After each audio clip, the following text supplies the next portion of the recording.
During my sophomore year in college, I started an online relationship with a man 9 years older than me. His name was John Smith, and I met him while playing an online game called Blade and Soul. He claimed to be a game trader and offered to teach me how to make money within the game. During that period, we spent a lot of time together online. He patiently taught me how to earn money through the game, and before long, I found myself deeply attracted to him. Look, if you follow this strategy, you can make a good profit. Under his guidance, I managed to make my first profit from the game, a substantial 2,000 yuan, which was more than my monthly living expenses. See? I told you it would work. At that time, I genuinely believed he was a gift from above. However, good times always seemed to be fleeting. As a girl who was seen as obedient by parents, often praised by neighbors, and regarded as a model student by teachers and classmates, I gradually turned into someone who skipped classes to play games. You've been missing a lot of classes lately. Is everything all right? My teachers began to frequently talk to me, which made me despise my accounting major even more, a major my parents had forced me to choose. I shared all this with John Smith, and to my surprise, he told me he had decided to come to Beijing to see me. I've decided to come to Beijing to see you. This news thrilled me, and I eagerly awaited his arrival. At the end of October 2014, he arrived but said he didn't bring enough money and asked me to book a hotel. I didn't bring enough money. Can you book a hotel for us? Trusting and loving him, and having waited so long for this moment, I didn't mind spending the money. I quickly booked a hotel without hesitation. You're meeting a stranger from out of town. Are you sure it's safe? A man who asks a woman to pay for the hotel on their first meeting is not reliable. But I couldn't listen to them. I was too excited about finally meeting John Smith. After leaving school and arriving at the hotel, I checked my phone and saw that John Smith had called me multiple times. Filled with joy, I called him back. Why didn't you answer my calls? And why didn't you come to the airport to pick me up?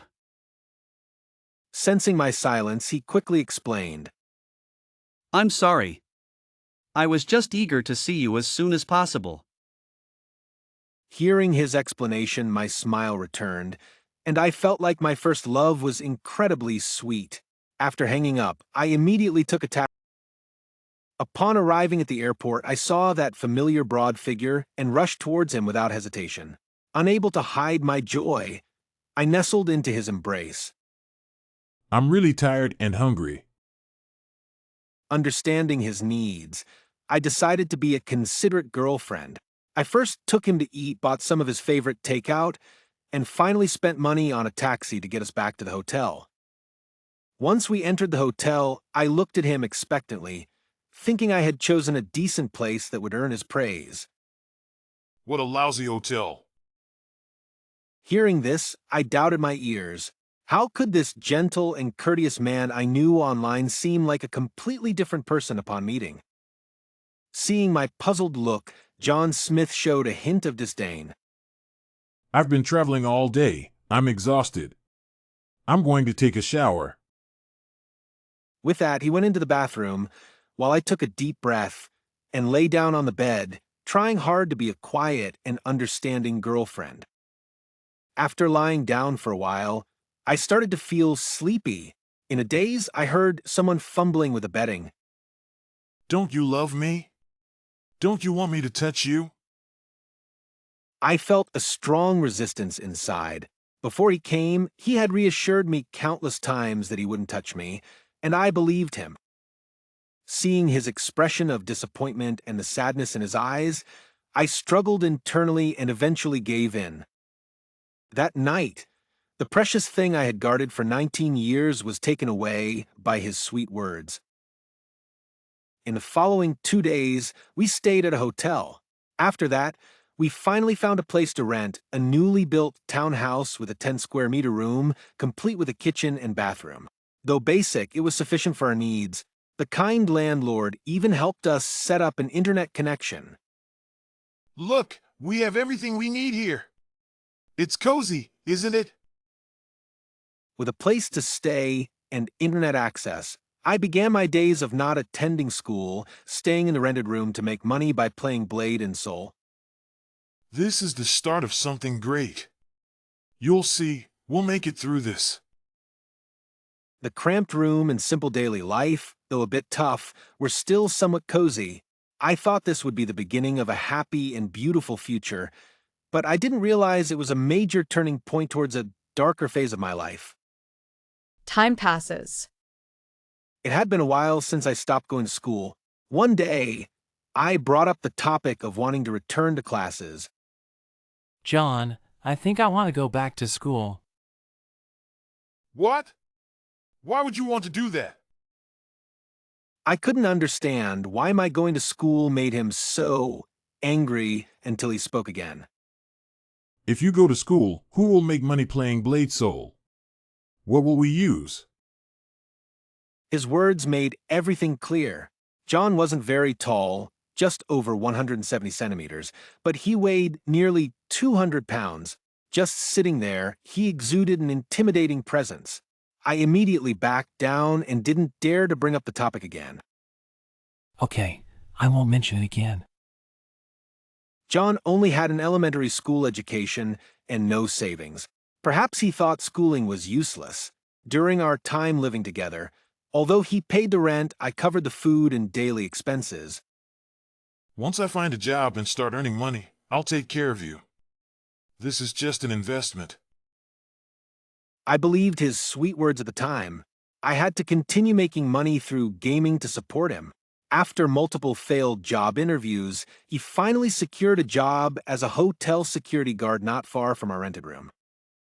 See? Things are starting to look up. I told you we'd make it through this. Despite his new job, I knew the journey ahead would be filled with challenges. The hotel security guard worked night shifts and spent his days playing League of Legends in his rented room. At night, he went to work at the hotel, while I stayed in the rented room playing Blade and Soul to make money. I thought that once John Smith found a job, things would stabilize.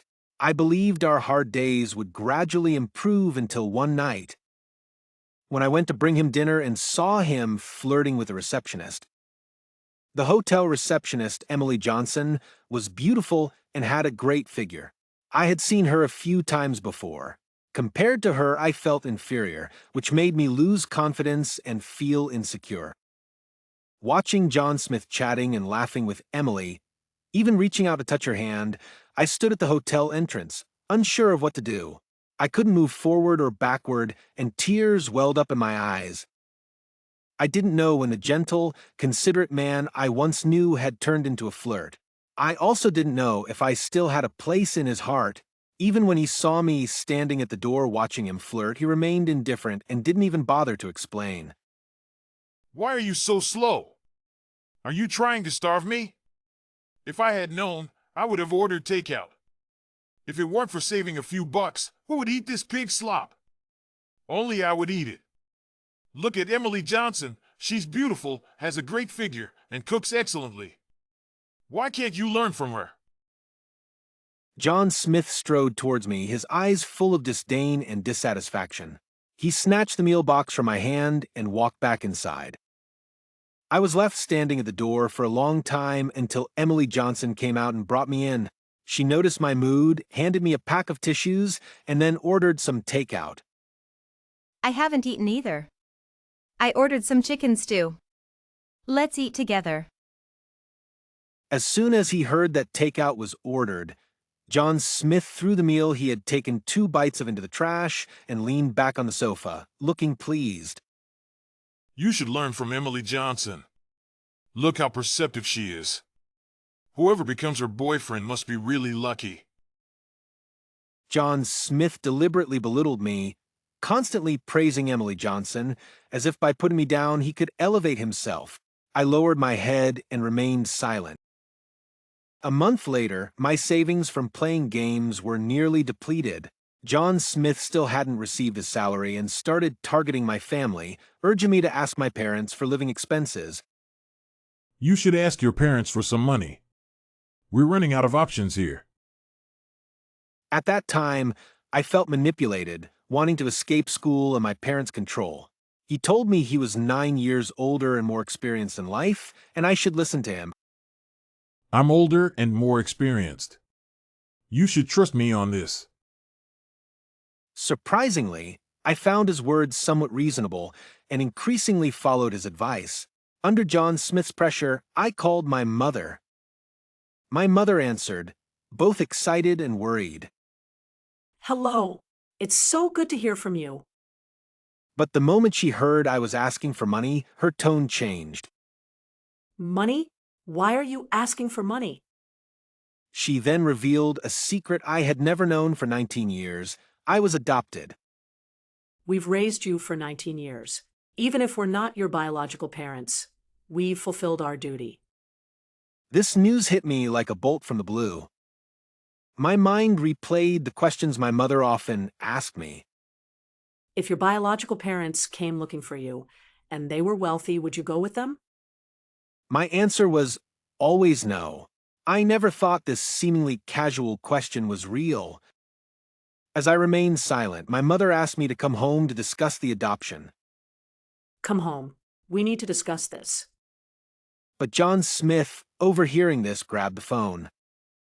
What kind of parents don't give their daughter living expenses? He then hung up the phone, ignoring my longing to speak more with my mother, and put my phone in his pocket. They don't love you. They don't care if you starve. Although I didn't develop any prejudice against my family, I didn't dare to argue because John Smith was older and more experienced. I felt I had to listen to him. Meanwhile, the school, after repeatedly contacting my family, revoked my scholarships and grants, totaling several $1,000s over 2 years. In 2014, that was a significant amount.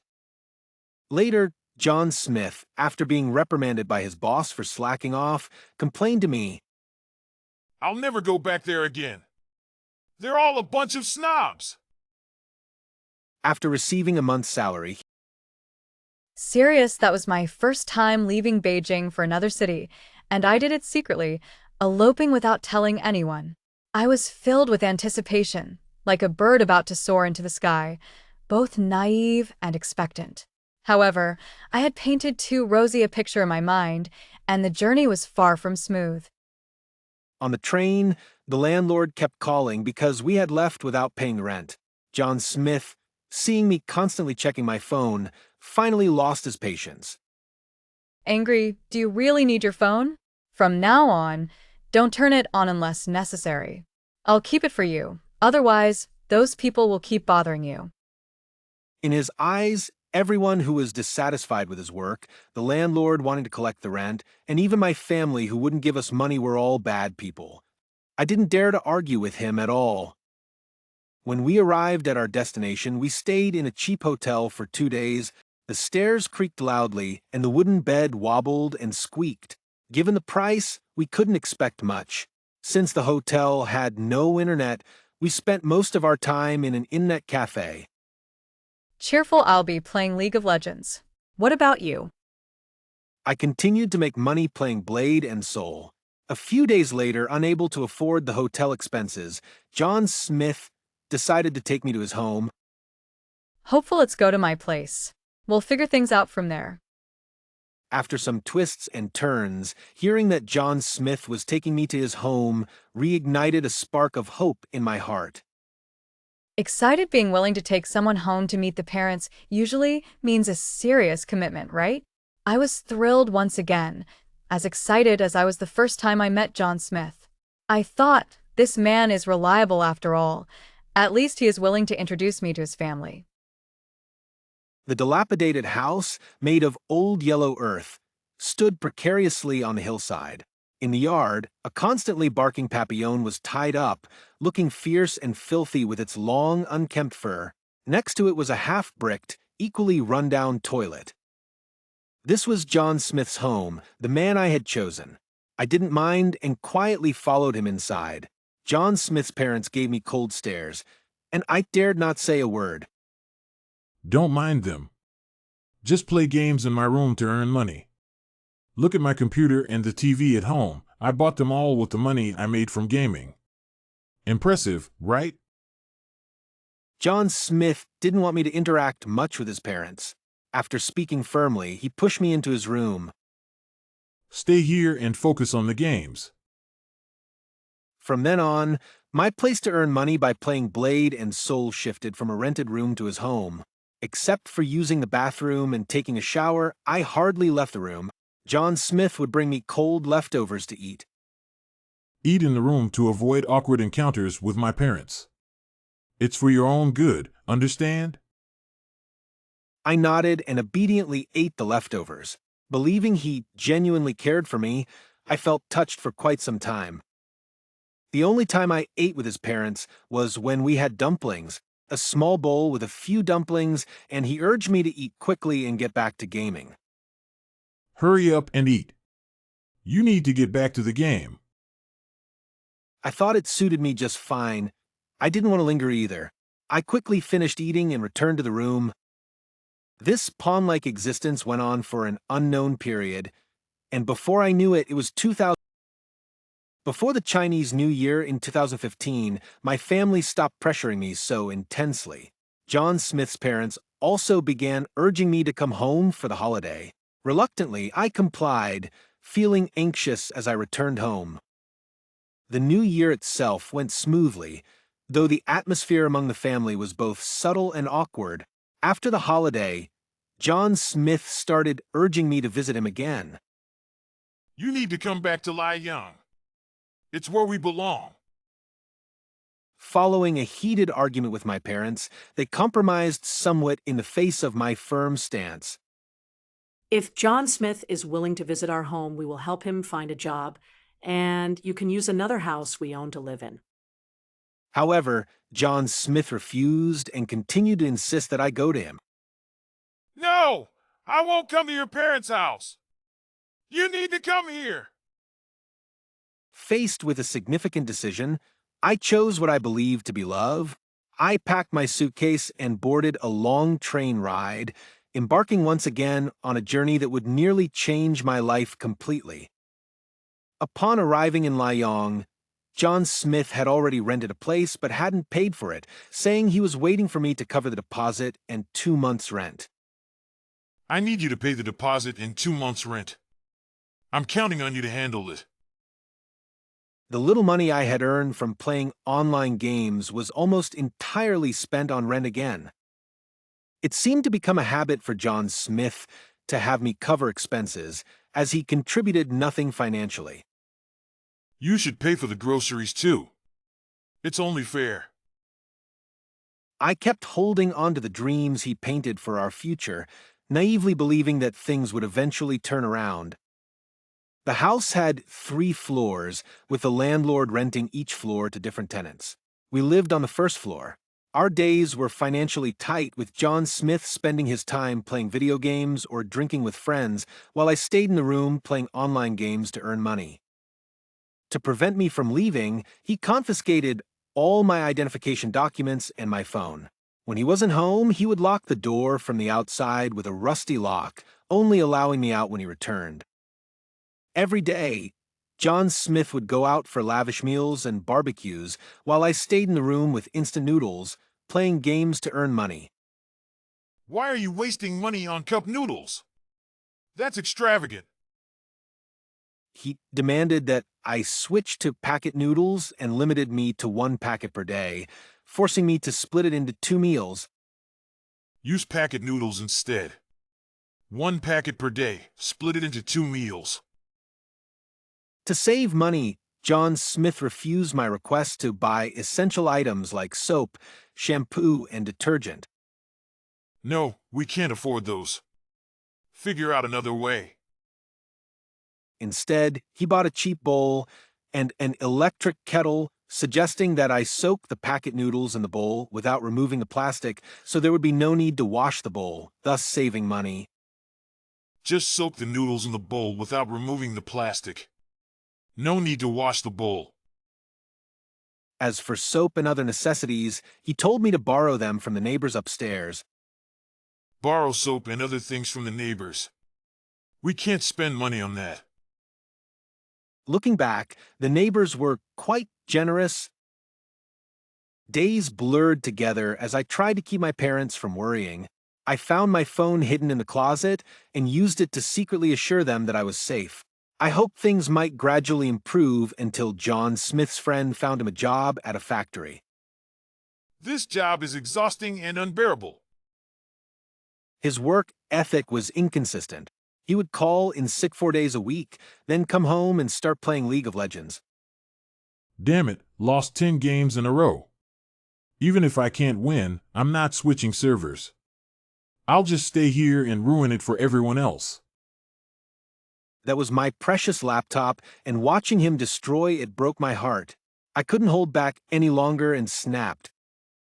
Losing 10 games in a row, have you ever considered that it might be your fault, not just your teammates? Having never stood up to him before, my words led to the first time I experienced physical harm. John Smith stood up, a dark look in his eyes, and slapped me twice. He grabbed my neck and slammed me against the wall. You should know better than to defy me. I trembled in fear, but a look of defiance gradually emerged in my eyes.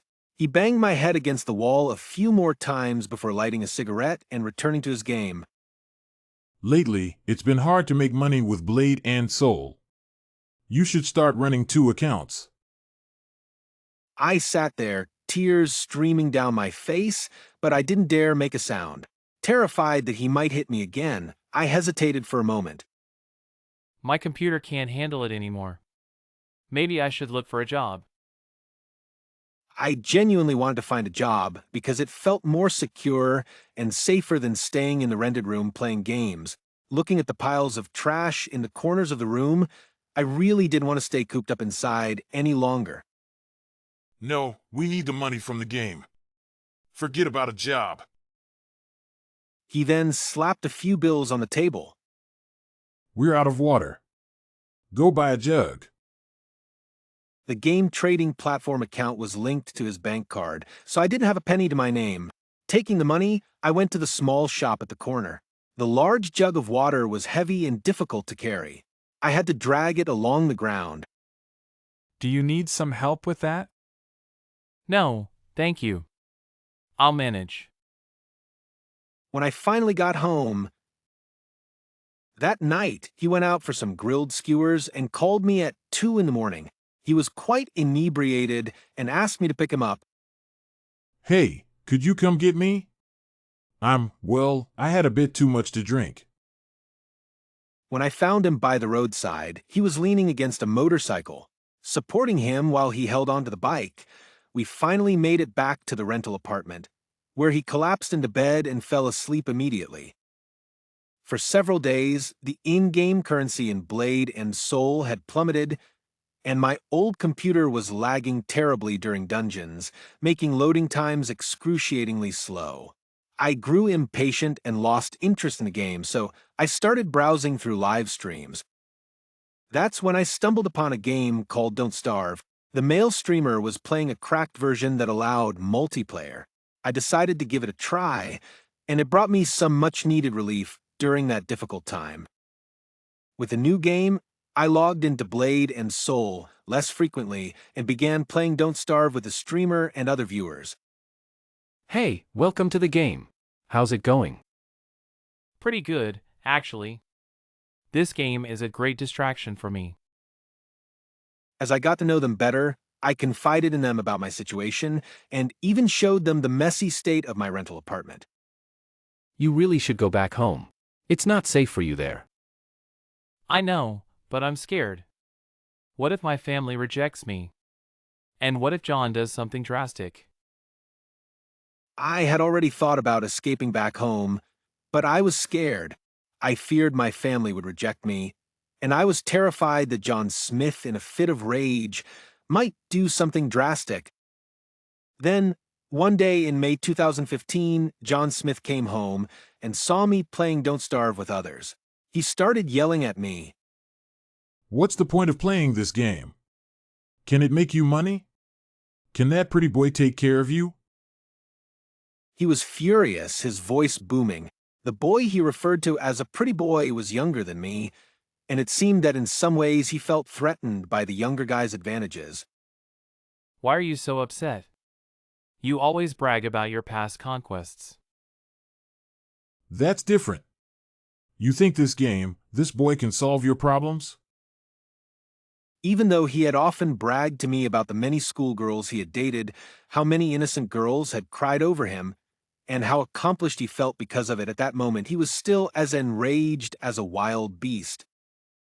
Recalling this, I couldn't help but think of the girls he had mentioned, like the one he forced to hand-wash clothes with cold water during her time of the month, while a cat sat nearby, gently licking her hand. She had told him that he was worse than a cat. What infuriated me was that despite hearing all his stories I had endured for so long, seeing his face contorted with anger, I made up my mind to go back home. Jane and John Smith had a heated argument, a clash that marked her first true sense of rebellion against him. I can't take this anymore, John. I want to go home. Home? This is your home now. Jane missed her mother's delicious cooking, the warmth of her home, and the simpler days with her sisters. She longed for the cheerful, outgoing self she used to be. I need to get back to my family. I can't keep wasting my life here. John's response was resolute.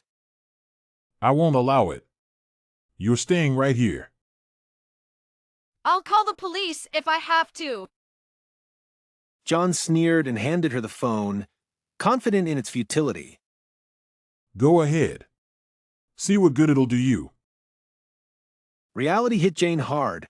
She called the police, but when asked for her location, she was at a loss. I don't know the address. I'm in Lying, but that's all I know. I don't even know if John Smith is his real name. John snatched the phone and smashed it, his eyes full of contempt. Are you out of your mind? If you're unstable, go see a doctor. Jane felt desperate, but her resolve to go home remained. She cried, screamed, and even threatened herself with a pair of scissors. I'm serious, John. Let me go, or I'll. John glared at her, veins bulging on his fists. Do it, then. No one will clean up after you. Tears streamed down Jane's face, but she didn't dare show weakness. She tilted her head back, pressing the scissors closer to her neck, her sobs barely suppressed. My hand holding the scissors was trembling uncontrollably, but I still thrust them forward. A small, sharp part made contact, and a bit of blood trickled out. If you're not afraid of facing the consequences, then let's go down together. This was the last thing I said to him, and it was the most resolute statement I had ever made. The man's eyes were bloodshot and wide open, his clenched fists trembling. He looked at me with a gaze that seemed to wish to tear me apart. You think you can scare me with that? I knew he was desperate. He genuinely wanted to end me, but his rationality made him fear the consequences. Fortunately, his remaining sense of reason saved both his life and mine. After a long standoff, he seemed to show a hint of hesitation. He finally agreed. Fine, let's talk. I took a deep breath, but the tension in my chest remained. Even though he agreed, I only put the scissors down with caution, still wary of him. However, a woman's strength is no match for a man's. As soon as I put down the scissors, John Smith's previously relaxed expression turned bloodshot again. He lunged at me in a single stride. You'll regret this. He grabbed my wrist with one hand and choked me with the other, slamming me against the wall. Seeing the tattoos on his arm, shoulder, and chest made my heart race with fear. Please, stop. At such close range, I could see his enraged, bloodshot eyes more clearly, like a beast gone mad, eager to tear me apart. The fearlessness and determination in my eyes during our confrontation had now turned into sheer terror. Instinctively, I tried to pry his hand off my neck, but the difference in strength left me helpless. You think you can get away with this? He slammed my head against the wall again, and dizziness followed. I gasped in pain, biting my tongue to stay conscious. John Smith then raised his hand and slapped me hard. After the head slam, the slap was no surprise, but this time I mustered the courage to fight back. No more! I reached for the nearby pot, the one I had bought with dreams of a happy life together, intending to cook for him. Now I gripped it tightly and, without hesitation, swung it at his head. The pot made contact with a sickening thud, and John staggered back, his grip on me loosening. For the first time, I saw a flicker. There was a loud bang, and John Smith winced, releasing me abruptly in pain. He stepped back 2 paces, rubbing his head, and glared at me with a fierce expression. What the heck was that for? I had controlled my strength, so his head wasn't injured, but it still hurt a lot. We quickly resumed our scuffle. During the fight, I tore his suitcase, and he immediately stopped, staring at the damaged part. This suitcase was a gift from my mother. I couldn't bear to use it. His expression gradually changed from one of terrifying anger to sadness. After a moment, he looked up and said slowly, You can go back if you want, but before you leave, I need to video call your mother. Otherwise, if something happens, I'll be blamed. His tone was somewhat calm, but there was still a suppressed anger in his voice. I even thought I saw tears in his eyes, though I couldn't tell if it was because of the damaged suitcase from his mother or if I was mistaken. Using a laptop, I started a video call with my family. When I saw my mother's aged and haggard face on the screen, I couldn't hold back my tears. My sister sat beside my mother, comforting her and wiping her tears. My dear, are you okay? What did he do to you? My sister didn't blame me. Instead, she argued with John Smith. How dare you treat my sister like this? Do you think you can just insult her? Do you think your sister is some kind of goddess? If she weren't so unattractive, I wouldn't have let her go out and sell herself. My sister, though usually strict with me, had a heart of gold and never allowed anyone to bully me. In my eyes, she is the best sister. Even though I knew that I might have long ceased to be a competent sister. John Smith's insults grew more and more vile. I didn't want to hear any more of his filthy words, so after saying a few words to my family, I ended the video call. After the call, John Smith didn't want to stay a minute longer. He packed his things and left in a hurry. Before leaving, he returned all my documents and my phone. Here, take your stuff and get out of my sight.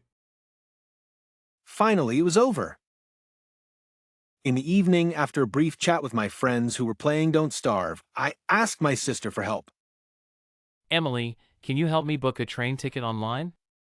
I only have 100 yuan left, and my bank account is empty. Sure, I can do that. Just give me a moment. After packing my things, I went to bed early, locking the door behind me, fearing the man might return unexpectedly. The night was restless and suffocatingly long. Occasionally, sounds of cats and dogs outside made me curl up under the blanket, relying on my phone to get through the night. By 5 a.m., John Smith still hadn't returned, and my anxious heart finally relaxed a bit. I need to get up now. It's still dark outside. I quickly grabbed my pre-packed luggage and swiftly left the room. After stepping out, I hailed a cab.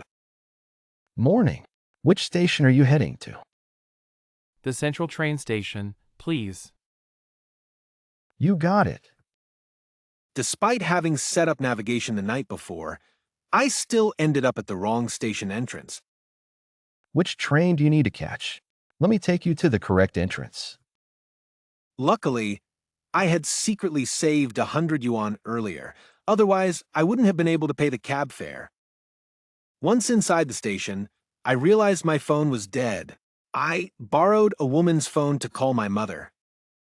Excuse me, ma'am, can I please borrow your phone to make a quick call? All right, here you go. I was immensely grateful. Since then, I always carry 3 power banks whenever I go out. The journey was groggy. The train ticket was cheap but slow. When I arrived, I immediately saw my father at the station exit. He was driving a taxi and seemed to have been waiting for me since early morning. There you are. Let's get you home. Seeing his short stature and the fatigue on his face, my nose tingled, but I held back my tears. I knew my father was disappointed with me, but he still came to pick me up because he loved me. In just half a year, he had aged significantly. After my father drove me home, the moment I walked in, I saw my mother sitting on the Kong. She looked exhausted and aged. You're home, dear. At that moment, I couldn't hold back anymore and threw myself onto my mother's lap, crying uncontrollably. The house was eerily quiet, save for my sobs. My mother, silent, gently patted my back. It's good that you're back. It's good that you're back. Tears streamed down her face as she continued to comfort me. Surrounded by family in our spacious home, all my pent-up grievances burst out uncontrollably. After crying, the sense of security from being home made me feel much more at ease. Before leaving Beijing, I weighed around 90 to 100 pounds. In just half a year of living on instant noodles, I had gained up to 180 pounds. However, I wasn't concerned about feeling inferior. All I felt was fear of the outside world. For a long time after returning home, I locked myself in a dark room, afraid to go out or see anyone. Even my meals were brought in by my mother and placed on the table, but I had no appetite and visibly lost weight. My spirits worsened.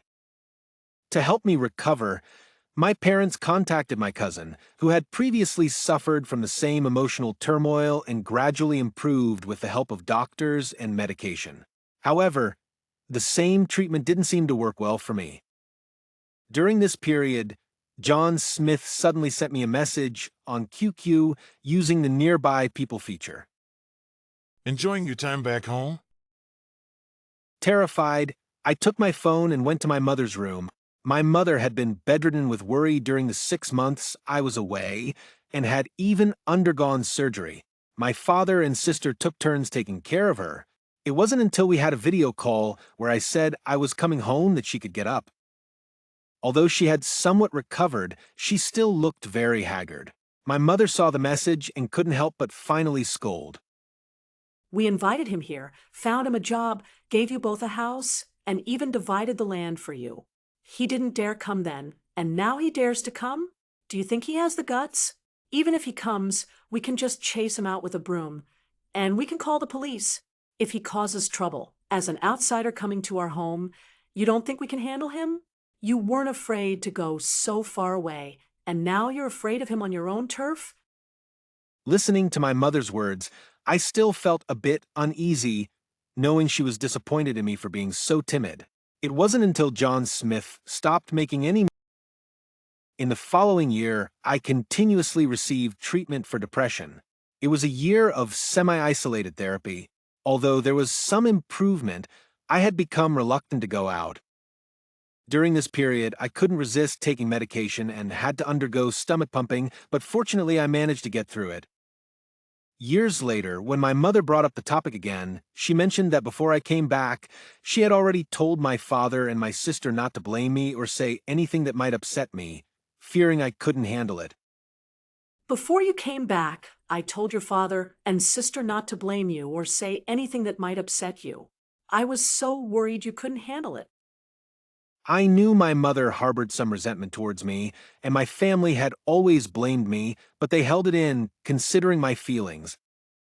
I felt fortunate that even though I wasn't their biological child, I still had a family that loved me. I was grateful that I had survived and not perished out there. Perhaps from the beginning, my family had some issues with how they expressed their love, but their intentions were good. After that incident, I still engaged in online relationships sporadically. I even met some of them in person a few times, but each time I was either scammed or betrayed. It seemed to have become a norm, but compared to my first love, these were minor setbacks.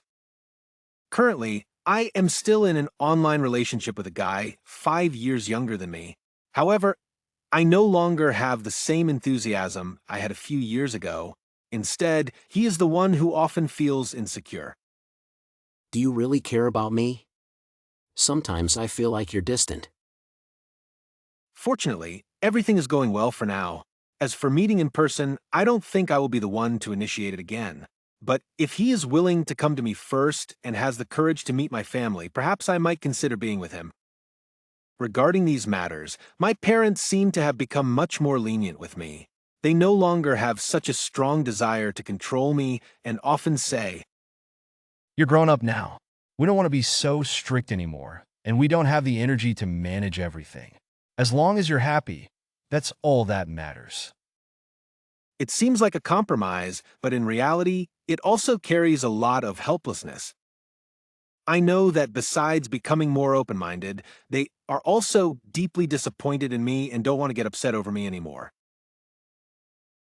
From 2015 to 2022, I owe my family so much. My mother, in particular, has suffered numerous health issues because of me, and our family situation seems far worse than before. They say a harmonious family brings prosperity. I only hope that in the days to come, life will be kinder to my family and that peace and happiness will be enough. Nowadays, people often ask me if I regret what happened back then. Do you regret what happened back then? If it were a few years ago, I might have answered without hesitation that I didn't regret it. After all, I really wanted to escape at that time, and after accumulating so much frustration, I just wanted to rebel. So, do you regret it now? If I say I don't regret it, would you believe me? I don't even believe it myself. If I had the chance to be reborn and travel back in time, I would definitely try my best to stop my past self. Not for any other reason, but simply to avoid hurting my family and to not waste my own life. What would you have done differently? Sometimes I even wonder if those things hadn't happened, would I have already been working in the accounting industry for many years? Would I already have my own little family and my own child? It's hard to say, isn't it? Seeing my former classmates and childhood friends posting their wedding photos and newborn babies on social media, I have felt out of place for many years. However, there is no medicine for regret in this world, and there won't be a chance to start over. So please cherish all the beautiful people and things in your life, and be good to your family. Seeing my parents' heads full of gray hair, I am really afraid of the saying, the child wants to care for the parents, but they are no longer there. Having a mother and family is a blessing, something many people dream of but cannot have. You are fortunate to have them. I can only say that I am fortunate. In the end, fate seems to have given me a decent outcome. I just hope that this online relationship will be my final destination. I don't ask for wealth and luxury. Just being together is enough. Why online relationships? It's not that I'm particularly fixated on online relationships. Maybe it's because my first love was someone I met online, or maybe I've been cooped up at home for too long, and my social circle is just that small. As long as you're happy, it doesn't matter where you met. But if the other person is someone I can spend my life with, I don't seem to mind anymore whether we met online or not. In the days to come, I only hope to accompany my family for a longer time. I love them and hope that everyone in the world can be happy and that all families can be safe and sound. Family is the most precious thing in this world. I am grateful that I have made it through all these years and that I was fortunate enough to come back alive. So I sincerely hope that all young women protect themselves, prioritize their studies, work, and family, and have the wisdom to recognize the right person. True love still